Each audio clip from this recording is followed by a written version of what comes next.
करेंगे तो नॉट तो only not current only affairs current पाक अफेयर्स अफेयर्स पाक का एक अफेयर्स का प्रॉपर एक डे पर आपका डेटा कवर आपका होगा, कवर होगा, बट बट आल्सो आल्सो आप लोगों के आप वो लोगों के सारे वो सारे डायनेमिक्स जो कि डायनेमिक्स जो ऐसे कि में ऐसे कवर में होते कवर हैं होते हैं वो भी वो भी इंशाल्लाह आपके इंशाल्लाह काम आपके आएंगे। काम आएंगे। Second the thing is second thing is आज के बाद आज के अगर मैं बाद अगर करंट मैं अफेयर करंट पाक अफेयर अफेयर की पाक अफेयर की क्लासेस 3 डेज क्लासेस तक 3 डेज लूंगा, तक लूंगा, क्योंकि स्टूडेंट्स क्योंकि को बहुत स्टूडेंट्स बड़ा को बहुत मसला आ बड़ा रहा है ऐसे के हवाले मसला आ से, रहा है ऐसे और के जो मेरे ऐसे हवाले के से, डायनेमिक्स है वो आप और जो लोगों ने मेरे फिर ऐसे के साथ साथ डायनेमिक्स है फॉलो वो आप लोगों करने ने हैं। फिर साथ साथ फॉलो करने हर हैं। एक स्टूडेंट को हर चाहिए एक कि करंट स्टूडेंट को अफेयर पाक चाहिए अफेयर कि का करंट अफेयर कंप्लीट पाक डेटा अफेयर का कंप्लीट एक डेटा रजिस्टर में एक लिखे रजिस्टर में और उसी लेके रजिस्टर में और उसी असाइनमेंट भी रजिस्टर में साथ असाइनमेंट साथ भी साल साथ साथ किया करे। साल किया करे। Got it? Got it? Yes sir. शाबाश। तो आप शाबाश। आज तो का आप टॉपिक स्टार्ट आज का करते हैं, टॉपिक स्टार्ट गवर्नमेंट ऑफ करते हैं। Indian government act of Indian act 1858। 1858। इस टॉपिक का इस नाम है टॉपिक का नाम गवर्नमेंट है of Indian government of act Indian act 1858। 1858। Current affairs पाक करंट अफेयर्स अफेयर्स में पाक अफेयर्स पाकिस्तान में अफेयर का पाकिस्तान टॉपिक अफेयर है, का टॉपिक है, और स्पेशली और ये प्री स्पेशली ये पार्टीशन प्री से आता पार्टीशन है, से आता है, और ये और ये केपीपीएमएस एंड केपीपीएमएस पीपीसी एंड पीपीसी और और पीएससी पीएससी इसके लिए इसके इम्पोर्टेंट लिए टॉपिक है। इम्पोर्टेंट टॉपिक है। समझ आ गई? समझ आ गई? शाबाश। तो आप लोगों ने ये कोशिश करनी है, आवाज आ नहीं? आवाज में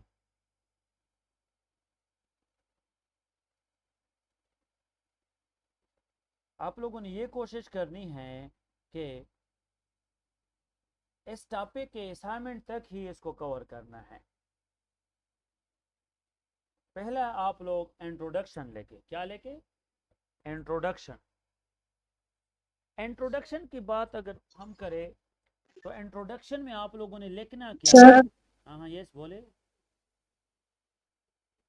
सर आपकी आवाज आवाज तो आप देखें ना, अभी सही नहीं है। सर अभी आपका देखिए, आवाज कट रहा है, स्लो स्लो आ रहा है। जी अभी देखिए आप सही है सर। इंडियन एक्ट 1858 का इंट्रोडक्शन आप लोग लिखेंगे तो इंट्रोडक्शन में सबसे पहला पॉइंट जो आप लोगों ने कवर करना है, सो आप लोगों ने ये लिखना है कि वॉर ऑफ इंडिपेंडेंस, जो कल हमने पढ़ा था, वॉर ऑफ इंडिपेंडेंस जो कल हमने पढ़ा था, after the war of independence, after the war of independence, जो ब्रिटिश पार्लियामेंट है, इस ब्रिटिश पार्लियामेंट ने क्या किया? After the war of independence British parliament ने एक एक्ट पास किया। इस ब्रिटिश पार्लियामेंट ने एक एक्ट पास किया, उस एक्ट का नाम है गवर्नमेंट ऑफ इंडियन एक्ट 1858। और इसका मेन पर्पस, कल भी मैंने आपको वॉर ऑफ इंडिपेंडेंस में कहा था कि इसका जो मेन पर्पस है वो ईस्ट इंडिया कंपनी को खत्म करना है। ईस्ट इंडिया कंपनी के सारे पावर जो है, उसके सारे पावर्स को ट्रांसफर करना है टुवर्ड्स ब्रिटिश क्राउन। तो जो ब्रिटिश क्राउन है, सो ब्रिटिश क्राउन को पावर मिले। For the first time British crown introduce हुआ। सो आप लोगों ने ये लिखना है कि this act was came into force on 2nd of August 2nd of August 1858, 2nd of August 1858। And इसका सेंट्रल आइडिया था कंपनी रूल को खत्म करके, कंपनी रूल को ट्रांसफर करके ब्रिटिश क्राउन तक पावर देना। And this is one of the important constitutional developments in the history of British India. शाबाश, ये मैंने आप लोगों को थोड़ा इंट्रो के बारे में कहा। इसके बाद आप लोग लेके background, background of the act. और बैकग्राउंड ऑफ द एक्ट की बात अगर मैं करूं तो बैकग्राउंड ऑफ द एक्ट में आप लोग लिख सकते हैं कि द वॉर ऑफ इंडिपेंडेंस, मैंने आपको पहले भी कहा था कि वॉर ऑफ इंडिपेंडेंस एक मैनिफेस्टेशन थी। वॉर ऑफ इंडिपेंडेंस एक मैनिफेस्टेशन थी कि जो इंडियन है, जो मुगल एम्पायर है, जो ईस्ट इंडिया कंपनी की जो एडमिनिस्ट्रेशन है, ईस्ट इंडिया कंपनी, इसकी जो एडमिनिस्ट्रेशन है इसमें बहुत सारे वीकनेसेस है। उसको टेकल करने के लिए कहीं ना कहीं कॉन्स्टिट्यूशनल अमेंडमेंट्स की जरूरत थी। कॉन्स्टिट्यूशनल अमेंडमेंट्स के बेस पे उनको स्ट्रांग बनाना था, या एक न्यू क्राउन बेस्ड गवर्नमेंट जो था उसको जनरेट करना था। सो द ब्रिटिश जो था, British concluded, the British government, the British government concluded into the resolution, into the conclusion, और वो conclusion क्या था कि नंबर 1 आप लोग लेके कि East India company is no longer effective. पहला पॉइंट क्या लेके कि ईस्ट इंडिया कंपनी, पहला पॉइंट लेके East India company is no longer effective, effective नहीं है। ईस्ट इंडिया कंपनी ये वीक हो चुकी है। And the third point is East India company had lost its political hegemony, its political hegemony. East India Company had lost its political hegemony. इसके साथ साथ लेके कि at that time a new administrative structure was necessary. A new administrative structure was necessary. And British Crown जो था, British Crown needed a direct control over India. A direct control over India. Needed a direct control over India. And again अगर हम बात करें ये वाला point लेके कि relations of Britishers with Indian political leaders, with Indian administrative leaders needed to be improved.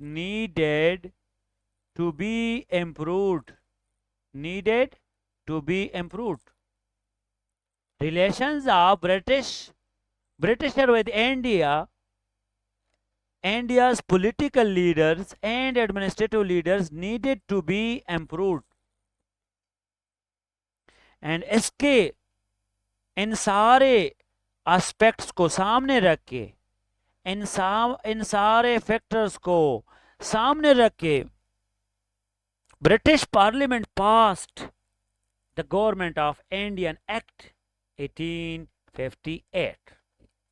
It was all about the history of All India 1958 Act. शाबाश। Question यहां पे आएगा, main features of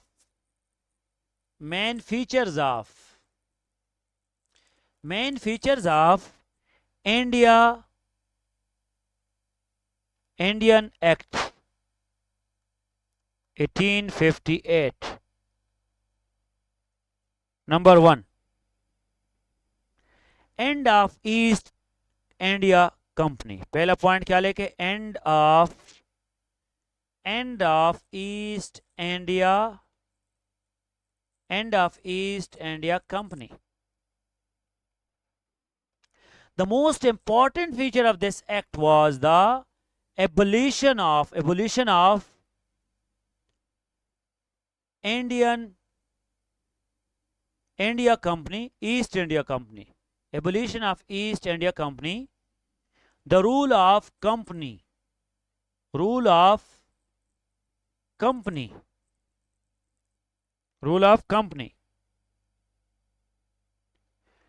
Before 1858 Act, there was East India Company, and after 1858 after 1858 क्या हुआ? British crown, British crown, शाबाश. The company continue to exist for a short period and transformed into British Crown with this act. पहला पॉइंट लिख लिया. दूसरा point लेके, दूसरा पॉइंट इस एक्ट में ये लिखा था कि secretary of state for India, इस पूरे एक्ट में we can say a new office was created. A new office was created. And इस new office में मैं कह सकता हूं कि it was a powerful office. क्या? A powerful office.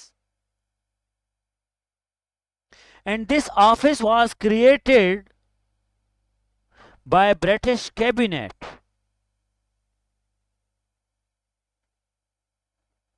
And British cabinet के वो मेंबर्स भी होंगे, लेकिन वो इंडियन अफेयर्स को डील करेंगे.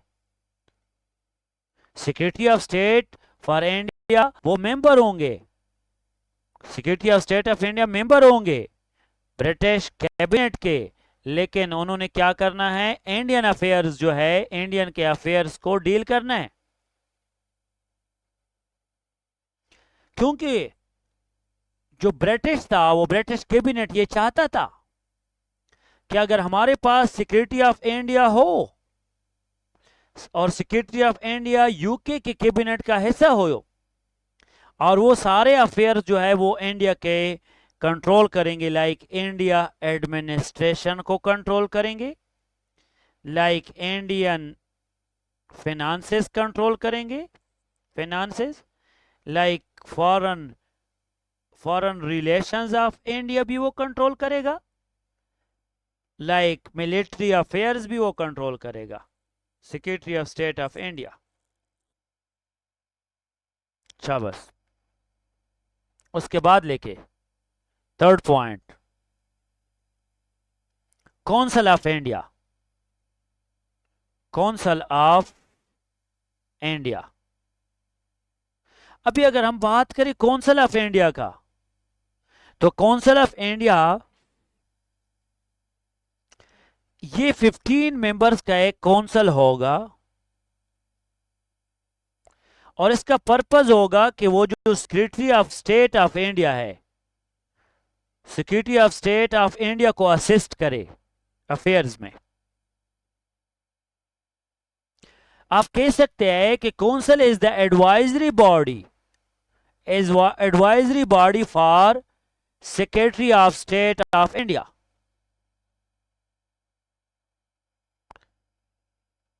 और आप कह सकते हैं कि council of India plus secretary of state for India will control the affairs of India.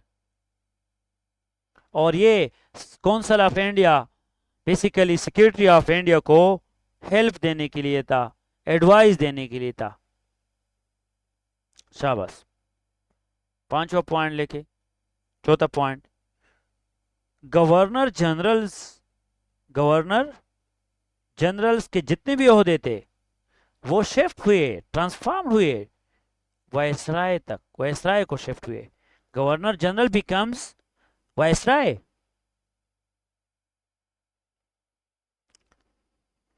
जो गवर्नर जनरल था ये ऑलरेडी एक ऑफिस में था, उसके पावर भी अपनी जगह थी, लेकिन एक new term was introduce, a new concept was introduce, a new title was introduce.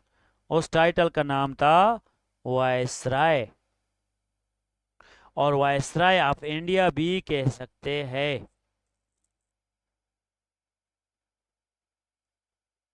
अगर हम बात करें गवर्नर जनरल जो था वो ब्रिटिश कैबिनेट के रिप्रेजेंटेटिव होते.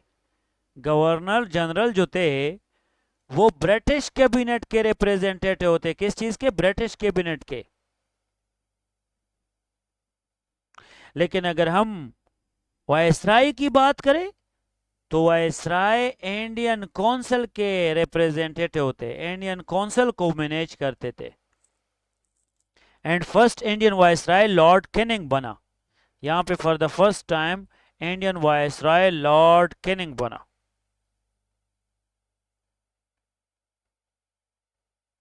शाबाश। इसके बाद लिखे 5वां पॉइंट, ये जरूर लिखना है, Queen Victoria's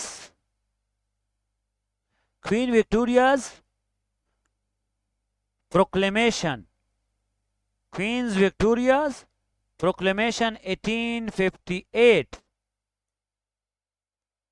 queen's Victoria proclamation 1858, ये वाला पॉइंट जरूर लिखना है आप लोगों ने। Queen's Victoria proclamation 1858।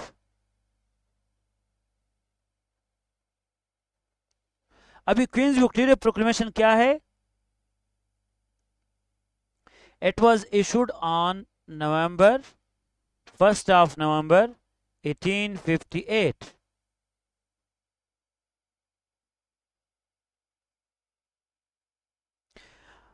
इसका मेन पर्पस क्या था पता है? इसका मेन पर्पस ये था कि 1857 के जंग आज़ादी में इंडियंस जो थे वो बहुत बुरी तरह डिस्टर्ब हुए थे, पॉलिटिकल लेवल पे, इकोनॉमिक लेवल पे, सोशल लेवल पे, रिलीजियस लेवल पे। So this proclamation was to reassure Indians,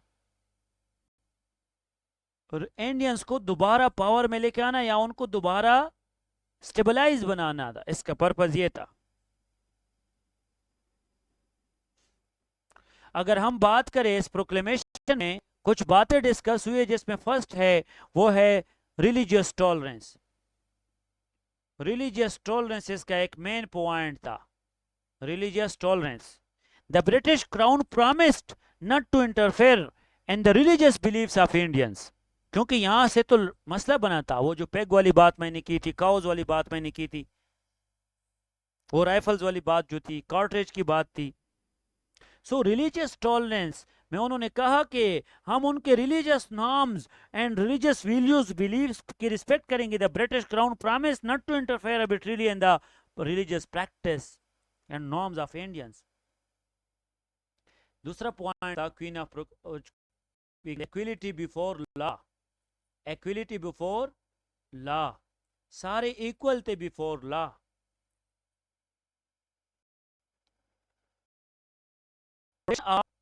ये पॉइंट लेके क्वींस प्रोक्लेमेशन में protection of Indian princes, protection of Indian princes, protection of Indian princes. The British promise to respect treaties signed by Indian princes. चौथे number पे लेके non interference in religion, religion 2 दफा word आया है, non interference in religion, religious की belief को disturb करने की वजह से तो मसला पैदा हुआ था।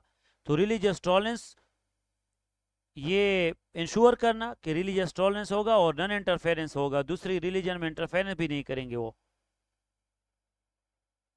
एंड गवर्नमेंट एम्प्लॉयमेंट, और इंडियन को गवर्नमेंट एम्प्लॉयमेंट्स भी देंगे, उनकी एक्सप्लॉयटेशन नहीं होगी, उनकी एक्सप्लॉयटेशन नहीं होगी। उसके बाद लेके 7वां पॉइंट, पॉलिसी टुवर्ड्स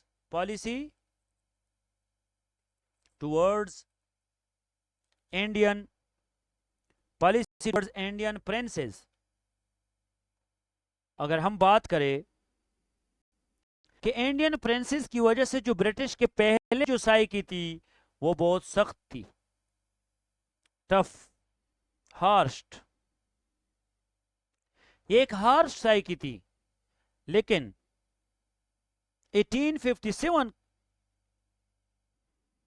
में आपको मैंने डॉक्ट्राइन ऑफ लेब्स का कहा था, डॉक्ट्राइन ऑफ लेप्स में वो एक्सप्लॉइट कर रहे थे लीडर्स को। कोई भी अगर मर जाए तो उसकी इनहेरिटेंस जो है वो ब्रिटिशर उसको क्या करे, कैप्चर करेंगे। लेकिन आफ्टर 1857 एंड दिस एक्ट, इस एक्ट में उसने बात की कि they will respect treaties, treaties की रिस्पेक्ट करेंगे। They will preserve princely state, princely state को प्रिजर्व करेंगे। वो बात नहीं होगी कैप्चर करेंगे, प्रिंसली स्टेट्स को प्रिजर्व करेंगे, उनको अपना स्टेटस देंगे। और अननेसेसरी एनेक्सेशन नहीं करेंगे, अननेसेसरी एनेक्सेशन नहीं होगी।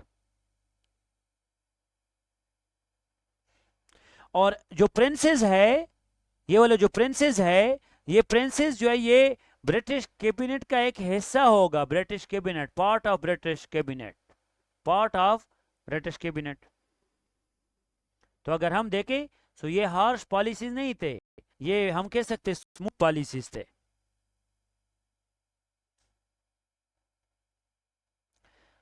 आठवां पॉइंट लेके, centralization of authority,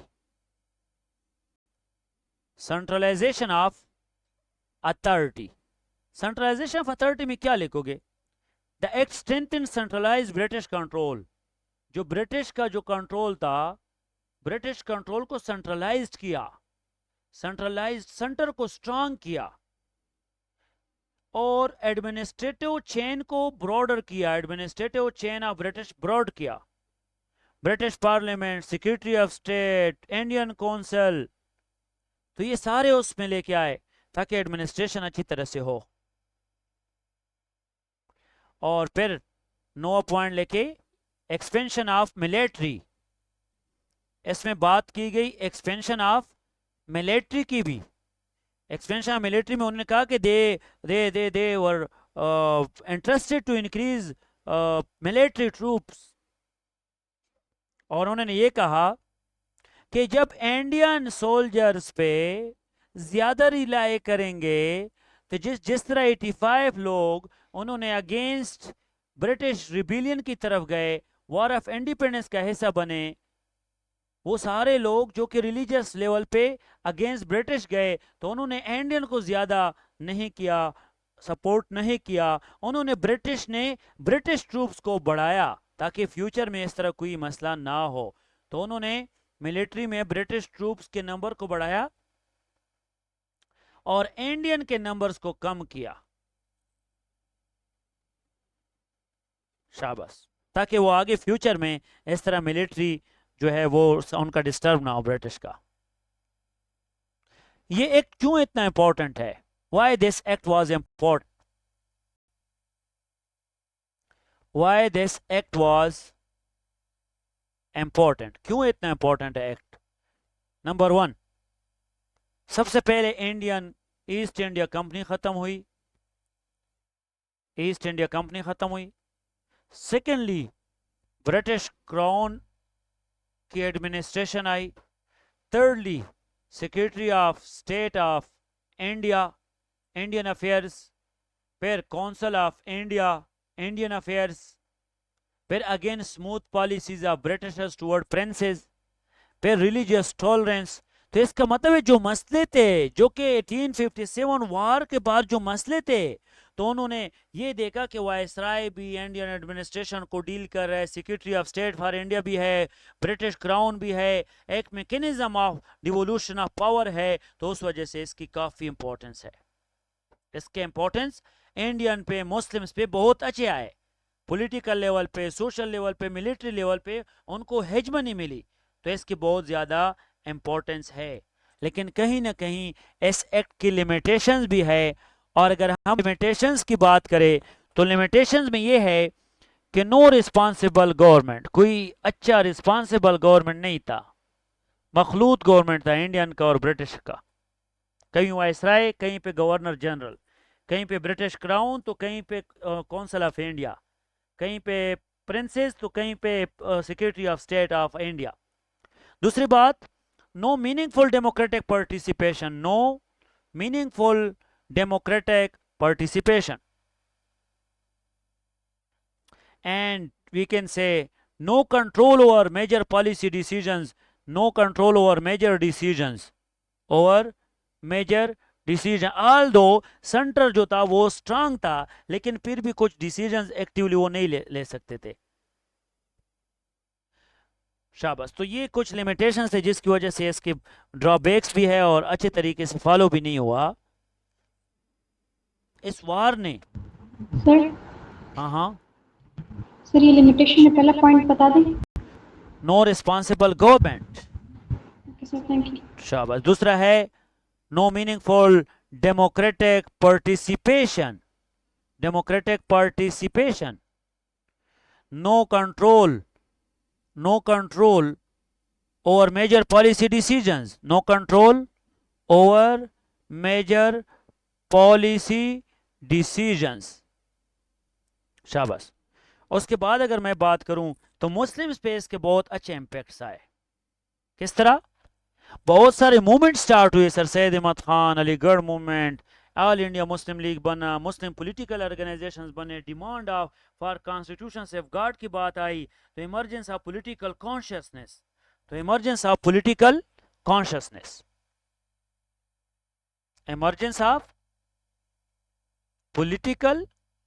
consciousness among Muslims ये बनी। तो मुस्लिम पे इसके अच्छे जो थे वो इसके इम्पैक्ट्स थे। कुछ फीचर्स दोबारा मैं रिपीट करता हूं। 1858 act ended company rule, they began crown rule, created secretary of state for India, governor general became viceroy, no responsible government, highly centralized। तो इसके सारे फ्लॉज फिर 1935 एक्ट ने ठीक किए।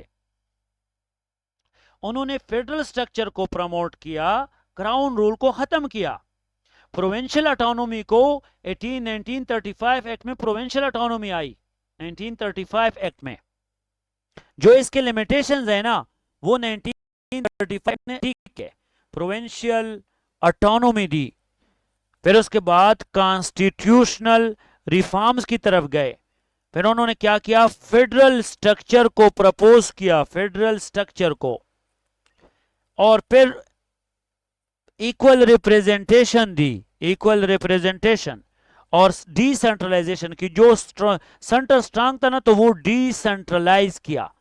तो फिर उसकी वजह से वो जो डेमोक्रेटिक फीचर्स थे इसके, वो डेमोक्रेटिक फीचर्स नजर आए। अगर हम इस पूरे टॉपिक की क्रिटिकल एनालिसिस करें तो क्रिटिकल एनालिसिस में आप ये कहेंगे कि 1857 के वार के बाद बहुत सारे इश्यूज इमर्ज हुए। इंडियन जो थे वो वीक हुए, कहीं गवर्नमेंट का स्पेस बना, फिर उनको रूल करने का इशू बना। बट इंडियन एक्ट 1958 ने वो सारे इश्यूज एड्रेस किए through secretary of state, Indian council, viceroy, फिर उसके बाद सेंट्रलाइज गवर्नमेंट, मिलिट्री एक्सपेंशन, उनकी soft policy toward princes, and कहीं पे उनको religious tolerance and religious and political rights देना। But there were some limitations जिसके बेस पे उसके फायदे अच्छे नहीं आए इंडियन पे एंड मुस्लिम्स पे। जिस तरह के सेंट्रलाइज गवर्नमेंट इफेक्टिव नहीं था, डेमोक्रेटिक नहीं था, ऑटोनॉमी नहीं थी, सेंट्रलाइजेशन स्ट्रांग थी। तो फिर इंडियन एक्ट 1935 के बेस पे वो फर्दर फिर बाद में कॉन्स्टिट्यूशन रिफॉर्म्स के थ्रू, एक फेडरल स्ट्रक्चर के थ्रू प्रोविंशियल ऑटोनॉमी दी गई, सेंटर को डिसेंट्रलाइज किया गया, रिप्रेजेंटेशन इक्वल दी गई, डेमोक्रेटिक नॉर्म्स को स्ट्रांग किया गया, डिसीजन मेकिंग पॉलिसी को थोड़ा ऑथेंटिक एंड स्ट्रांग बनाया, जिसके बेस पे उसके फ्रूट्स अच्छे आए 1935 एक्ट के। कंक्लूजन में आप लोगों ने अकॉर्डिंग टू क्वेश्चन जो भी कंक्लूजन होगा, जो आंसर में आपने लिखा है अकॉर्डिंग टू क्वेश्चन, उसको कंक्लूड करना है कि Indian act 1935 for the first time abolished east India company into British crown. बहुत सारे political and military and social and religious amendments आए जिसके इफेक्ट्स मुसलमानों पे और इंडियंस पे बहुत अच्छे आए।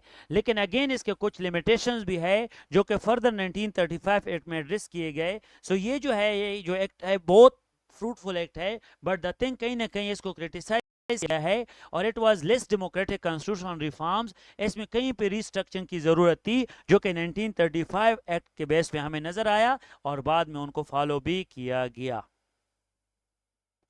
यहां तक आप लोगों का छोटा सा टॉपिक था ये कवर हो गया। शाबाश। अभी आप लोग असाइनमेंट लेके जो कल तक आप लोगों ने कवर करना है।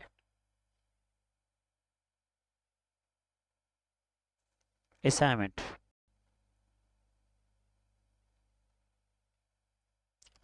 द गवर्नमेंट, शाबाश, the government of Indian act,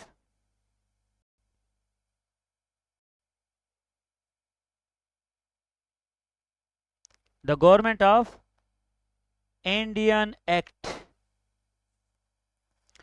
1858 marked as a fundamental transformation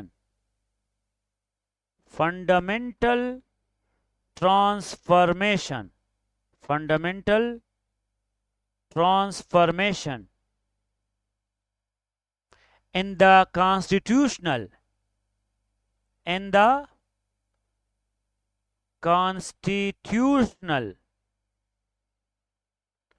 and administrative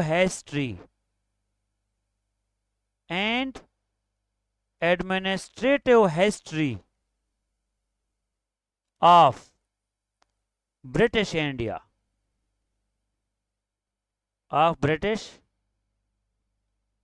India,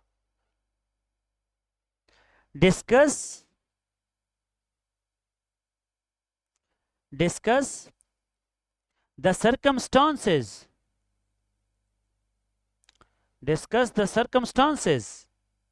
that led to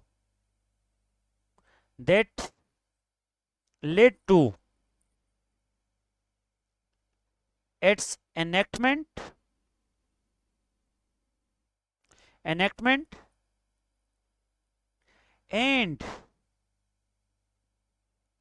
explain impacts of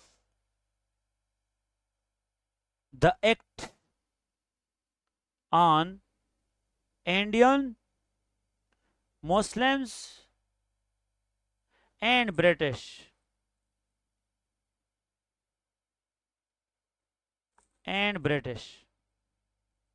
ये आप लोगों ने कवर करना है। ये आप लोग का असाइनमेंट है, ठीक है।